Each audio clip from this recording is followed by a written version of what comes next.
Un son colossal résonna dans l'esprit de Chiron, déchirant le silence. Immédiatement, l'espace autour de lui se transforma complètement.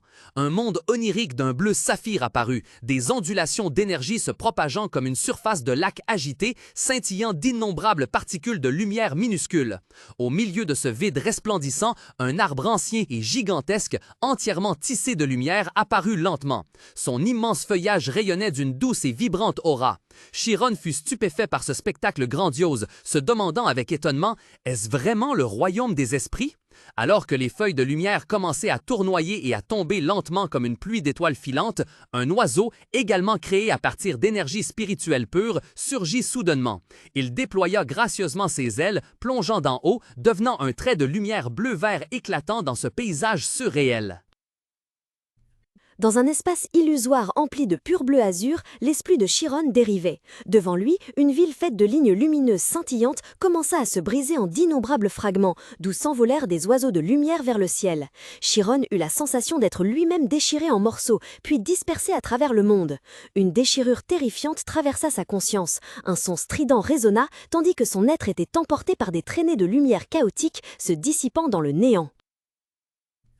L'esprit de Chiron s'enfonça dans un espace écrasant, initié par un faisceau de lumière bleu-blanc aveuglant. Lorsque sa vision se stabilisa, il se retrouva flottant au milieu d'un univers onirique où des lignes d'énergie luminescentes s'étiraient à l'infini comme un réseau cosmique. Sa conscience fut aspirée en arrière, le long de ces lignes de lumière, vers un point central unique, un vide d'un noir absolu, un cercle creux, mais émanant une force d'attraction irrésistible. Dans le silence absolu de cet espace transcendantal, une vérité soudaine et profonde surgit du plus profond de sa mémoire, résonnant dans son esprit. J'étais autrefois ce monde même. Une larme brûlante roula sur la joue de Chiron, tandis que ses yeux bleus s'écarquillaient, reflétant un espace abyssal et infini. Un frisson intense parcourut son échine. Devant lui, la route pavée s'étendait à l'infini, deux rangées de maisons rapprochées s'estompant pour être aspirées par un point lumineux éclatant à l'horizon. Un sentiment d'insignifiance et de vertige envahit son esprit. « Je ne peux m'empêcher de frissonner devant cette immensité infinie », pensa Chiron, s'efforçant de retenir sa respiration haletante. Cette sensation ne fut que passagère, un bref instant qui pourtant s'ancra profondément dans son esprit. Juste un instant, mais je me suis libéré, mon corps et moi sommes devenus infinis. Chiron continua de courir à toute vitesse sur la route pour trouver le chemin du retour.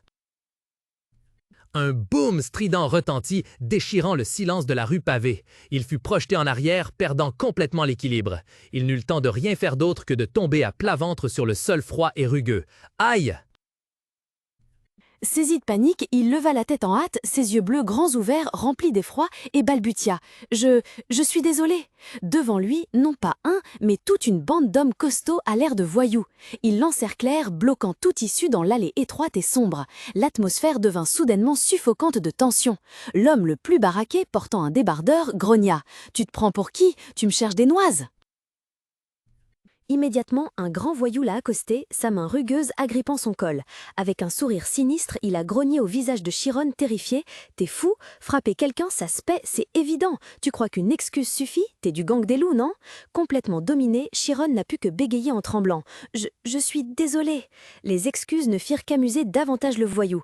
Il a laissé échapper un rire sinistre, puis a raillé. « Que, tu es venu pour me tuer, hein ?» Soudain, une voix inconnue retentit, coupant l'atmosphère tendue. « Qu'est-ce que vous faites? Il se passe quelque chose d'intéressant ?» Soudain, l'attention de tous les voyous se porta dans une autre direction. L'un d'eux, avec un ton surpris et moqueur, lança « Mademoiselle Amy, qu'est-ce qui vous amène ici? Encore une fois, vous vous ennuyez ?» Suivant le regard, Chiron aperçut une petite silhouette s'approcher. Une jeune fille aux cheveux roux flamboyants se détachait du décor sombre. Une lueur d'espoir brilla dans le cœur de Chiron alors qu'il pensait désespérément « Mademoiselle, je dois lui demander de l'aide. » Mais il se figea « Hein ?» La jeune fille portait une robe noire somptueuse, bordée de dentelles exquises, une tenue qui, de toute évidence, n'avait pas sa place ici. Une noble? Se demanda Chiron, stupéfait. Ce qui le sidéra encore plus, c'était son maintien. Bien que très jeune, la fille avait les bras croisés sur sa poitrine, le regard calme et perçant, ne montrant absolument aucune hésitation face à la bande de voyous agressifs qui l'entouraient. Elle est trop jeune! L'homme sourit d'un air dégoûtant, expliquant bruyamment à la personne en face « Ce salaud voulait tuer quelqu'un, tu comprends? Je voulais juste lui donner une leçon. » Ce n'est pas ça, cria Chiron paniqué, tentant désespérément de se justifier. Je l'ai juste accidentellement bousculé. Ces explications ne rencontrèrent que le ridicule. Hein? Rugit un autre voyou, la voix pleine de mépris. Arrête tes conneries, tu penses qu'on va te croire? Sans donner à Chiron une autre chance de parler, l'homme balança sa jambe et lui asséna un coup de pied brutal. Un bruit sourd retentit. L'impact violent fit tomber Chiron sur le sol de pierre froid. Il resta recroquevillé, les mains serrées sur son côté douloureux, ne pouvant que tousser violemment tandis que les voyous l'entouraient, le regardant froidement. L'un des voyous d'en haut leva le menton d'un ton moqueur et menaçant. « Tu vas nous rembourser, connard! Où est ta mère? Tire cette salope d'ici, celle qui a mis au monde un dégénéré comme toi! Hein? Regarde ce gamin! » Chiron baissa la tête, ses cheveux blonds pendaient, cachant ses yeux.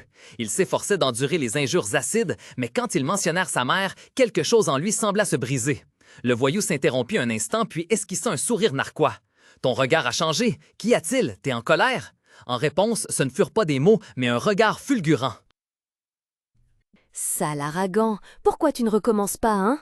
Sans laisser à Chiron une seconde pour répondre, toute la bande de voyous a fondu sur lui. Des coups de poing et des coups de pied s'abattaient sans pitié sur son corps.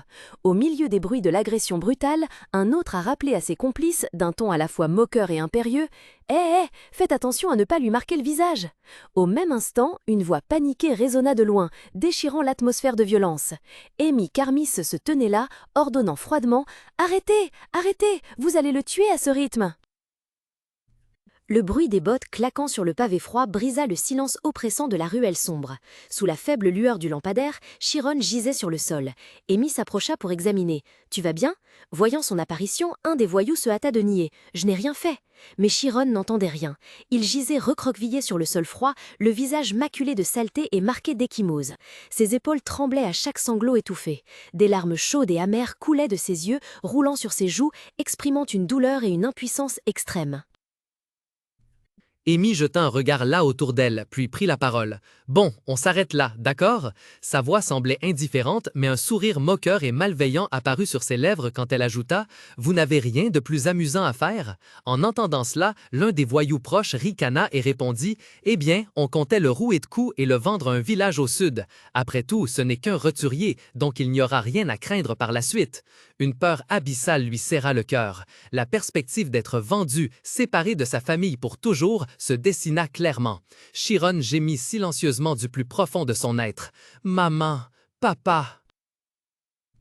Face à lui, Amy Carmis était assise, jambes croisées, avec une autorité imposante, deux gros voyous se tenant immobiles de chaque côté comme des gardiens.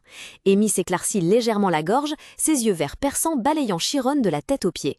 Elle porta une main à sa bouche, ses joues légèrement rosées alors qu'elle parlait avec un faux amusement. Un esclave ne devrait pas avoir le moindre défaut, n'est-ce pas? Alors, et si on allait vérifier? En entendant cela, les deux voyous se tenant à ses côtés ne purent s'empêcher d'éclater de rire. L'un d'eux se moqua. « Vous comptez le vérifier personnellement ?» Ils se penchèrent sur lui avec des sourires sinistres, le ton menaçant. L'un d'eux grogna « Hé, elle t'a dit de te déshabiller! Tu veux encore te faire frapper? » Devant cette menace flagrante, le visage de Chiron se déforma de terreur. Les yeux embués de larmes, il cria désespérément dans le vide. Cachée derrière les deux brutes, Amy observait furtivement la scène. Son visage rougit, elle couvrit sa bouche de sa main pour masquer sa confusion et son choc. Dans son esprit, c'était un chaos. Se déshabiller? Qu'est-ce qu'ils allaient lui faire enlever? C'est fou! Je voulais juste voir son visage. Mais pourquoi est-il comme ça? Je voulais juste l'intimider un peu et puis le laisser partir, pensa-t-elle, sa confiance initiale s'évanouissant rapidement, laissant place à une anxiété croissante face à la réaction de Chiron. Il n'est pas en train de perdre la tête, n'est-ce pas? Face à elle, Chiron n'avait plus son calme habituel. Il se tenait là, tout son corps tremblant légèrement. Ses yeux s'illuminaient d'une étrange lumière bleue, éclatante et menaçante, se détachant dans l'obscurité. Son visage était hagard, horrifié, comme si une force terrifiante montait des profondeurs de son être, échappant à son propre contrôle. Les voyous, auparavant arrogants, se préparaient à un divertissement malsain.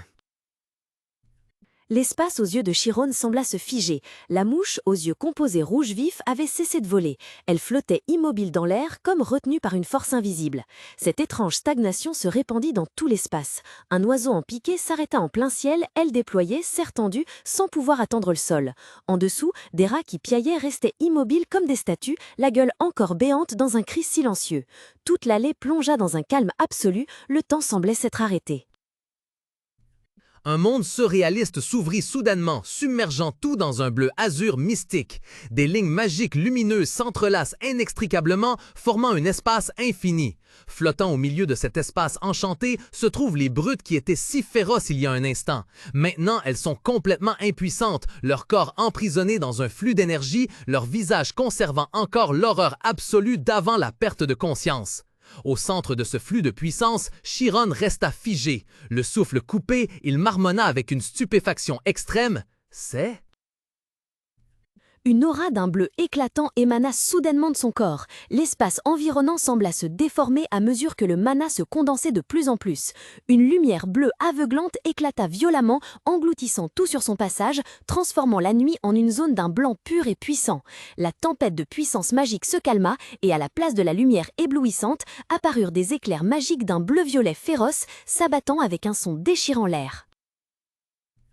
Un éclair frappa directement un vieil arbre solitaire. Sa puissance semblait faire trembler tout l'espace. Au pied de l'arbre, un groupe de personnes était assis en cercle, observant silencieusement la scène grandiose. Cet espace était si familier, mais aussi si lointain. L'esprit de Chironé sombrait profondément dans un monde onirique. Il réalisa qu'il était dans ses propres souvenirs. Dans le flot de ses souvenirs, l'image d'un vieil homme bienveillant aux cheveux et à la barbe argentée apparut clairement. Il sourit, la paume de sa main ouverte, une sphère d'énergie bleue éclatante se formait progressivement. La voix chaleureuse et puissante de son ancien maître résonna dans l'esprit de Chironé. « Je vais vous montrer un sort capable de créer du vent. » Dans un espace illusoire, Alpéas Milch leva doucement la main et une sphère d'énergie turquoise éclatante commença à se condenser dans sa paume.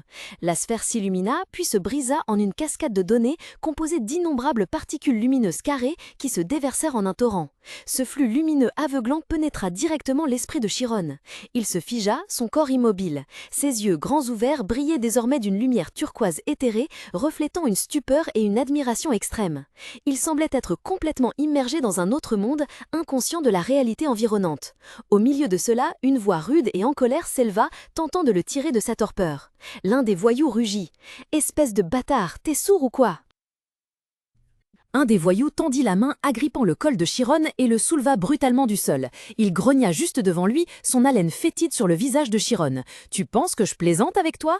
Étouffé par l'étreinte, Chiron ne put répliquer. Mais dans l'obscurité, un changement terrifiant s'opérait. Ses yeux d'un bleu profond s'illuminèrent soudain d'une lumière magique froide et meurtrière, annonçant une fureur prête à éclater.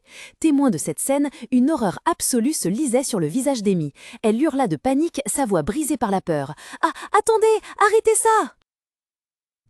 Mais il était trop tard, un flot d'énergie magique bleu-violet explosa violemment, émanant de Chiron, le point central.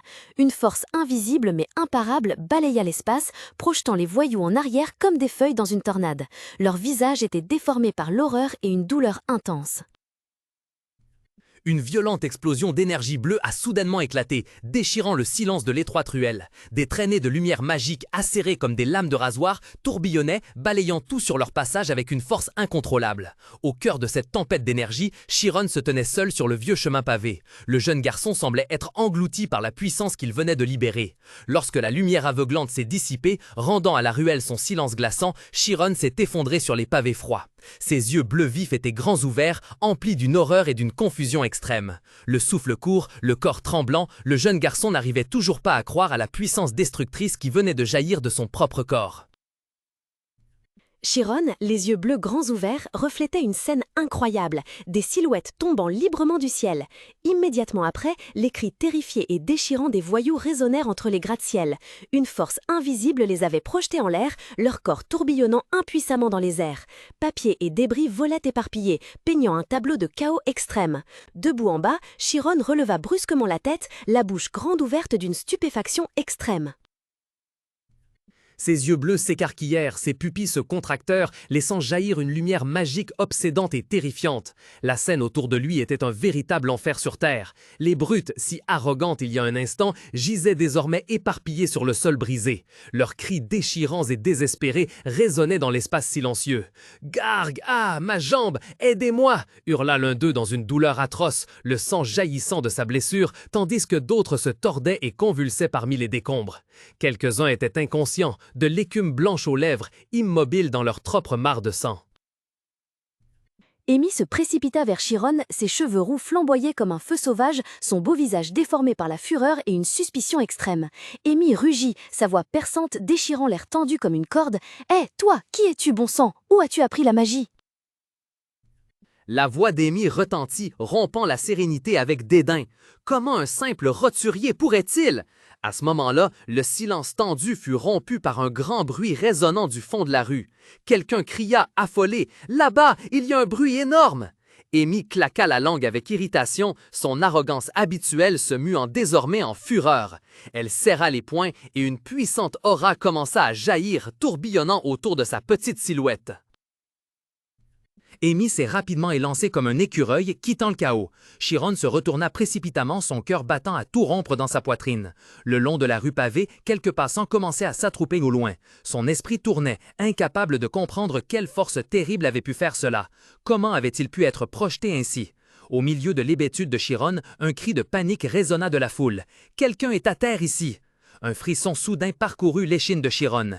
Ses yeux bleus se contractèrent, l'effroi initial se muant rapidement en une terreur absolue lorsqu'il réalisa quelque chose d'encore pire.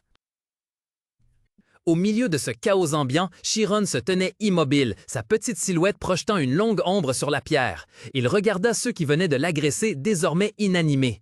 Une vague de tristesse effleura Chiron tandis qu'il pensait « Après tout, il n'aurait jamais écouté ce que j'avais à dire ». Sans la moindre hésitation, il tourna les talons. Le bruit précipité de ses pas résonna, déchirant le silence de l'allée. Chiron mit toute son énergie dans ses jambes, s'élançant à toute vitesse. Derrière lui, l'un des voyous parvint à relever la tête, son regard horrifié suivant sa silhouette qui s'éloignait. Il hurla désespérément « Ah! Appelez du renfort !» Mais son cri d'aide se noya dans la nuit. L'image de son père surgit soudain dans l'esprit de Chiron. Un appel silencieux et douloureux résonna dans sa tête. « Papa! » Il ferma les yeux, serrant les lèvres, utilisant toute sa force restante pour courir encore plus vite, laissant derrière lui l'allée sombre et les problèmes qui venaient de survenir. Ce monde est si froid. Sous la lumière argentée de la lune bleue, la vaste ville était plongée dans un silence quasi absolu. L'espace était si désert qu'on pouvait entendre le vent lugubre s'infiltrer à travers chaque coin de rue. Chiron s'enfuyait rapidement de la scène avec toutes les forces qui lui restaient. Sous la splendeur du crépuscule, le manoir de la famille Carmi se dressait majestueux et somptueux, niché sur le flanc d'une montagne imposante. Le jardin méticuleusement taillé, le chemin pavé menant directement au splendide bâtiment principal, tout exudait la noblesse et la puissance d'une famille de premier rang. Le calme et la beauté parfaite enveloppaient toute la scène. Bam! Le silence fut soudainement brisé par un bruit assourdissant provenant de l'intérieur. Amy cria, sa voix pleine de ressentiment et d'incrédulité. « Maudit soit, je n'arrive pas à croire qu'ils étaient vaincus par un gamin !» Dans la pièce luxueuse aux motifs décoratifs complexes, Shakora Karmi s'était tranquillement assis sur le canapé en cuir, tenant un journal d'une main et sirotant son thé de l'autre. Levant la tête en entendant un bruit, il réalisa que sa fille était rentrée. « Tu rentres si tôt aujourd'hui » demanda-t-il, les yeux plissés d'un air scrutateur. « Amy, tu as encore séché les cours aujourd'hui, n'est-ce pas ?» Prise en faute, Amy afficha une expression de mécontentement, son joli visage se fronçant. Elle croisa les bras et répondit avec entêtement « J'ai déjà tout appris là-bas, et de toute façon ce n'est pas amusant. » Cela dit, elle tourna les talons et s'éloigna, le claquement de ses talons résonnant sur les marches du grand escalier sans plus prêter attention à son père. En suivant des yeux la silhouette irritée de sa fille montant les escaliers, Shakora ne put que soupirer d'exaspération. « Ah, soupir, je ne sais pas quand cet enfant va enfin mûrir » marmonna-t-il, la voix pleine d'inquiétude. « Même si tu es un génie, si tu continues d'être aussi négligente, un jour tu seras vaincue. » Dans l'escalier, le pas d'Amy s'arrêta un instant lorsque l'avertissement de son père parvint à ses oreilles. Son visage se durcit un bref instant, puis elle continua de monter.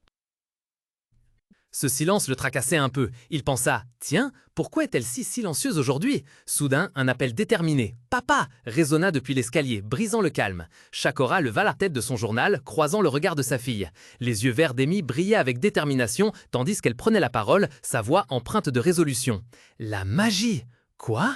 Qu'en est-il de la magie ?» demanda Shakora, surpris, avant qu'elle ne puisse finir sa phrase. Debout en haut du grand escalier, les mains légèrement posées sur la rampe, Amy prit tout son courage pour continuer. Malgré une pointe d'hésitation dans ses yeux, sa voix restait très claire. « Si tu connais quelqu'un qui travaille dans une académie de magie, pourrais-tu me le présenter ?»